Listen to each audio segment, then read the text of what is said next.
இந்திய ஊழல்ல எல்லா மக்களாலேயுமே அதிகமாக அறியப்படுபவர் தான் பார்த்தீங்கன்னா விஜய் மல்லையா. இவர் மக்களால் கிங் ஆஃப் குட் டைம்ஸ்ன்னு சொல்லிட்டு அழைக்கப்படுறாரு ஒரு தரப்பு மக்களால். ஆனால் இவருக்கு பார்த்தீங்கன்னா இப்போது நல்ல காலமே கிடையாது அப்படின்னு சொல்லலாம். ஏன் அப்படின்னா புகழ்பெற்ற மதுபான நிறுவனம் அதுபோக விமான நிறுவனமான கிங் ஃபிஷர்ஸ் நிறுவனத்துடைய முதலாளியாக இருந்தவர் தான் விஜய் மல்லையா. 2016ஆம் ஆண்டு இந்தியாவில் செஞ்ச மோசடிக்கு அப்புறமா இவர் இந்தியாவை விட்டு தப்பிச்சு இங்கிலாந்தில் தஞ்சம் புகுந்துட்டாரு. விஜய் மல்லையா பார்த்தீங்கன்னா பல்வேறு வங்கிகளில் 9,000 கோடிக்கு மேலே கடன் பட்டிருப்பதாக சொல்லப்படுது.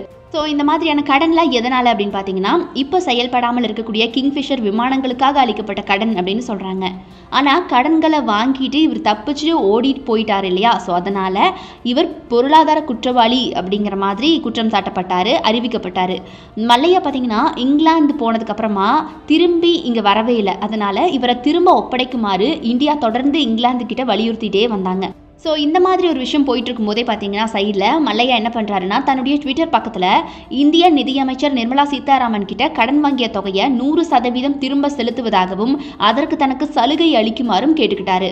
அந்த தொகைகளை கிங்ஃபிஷர் ஏர்லைன்ஸ் மூலமாக வங்கிகளுக்கு கட்டுவதாகவும் அவர் சொல்லியிருந்தார்.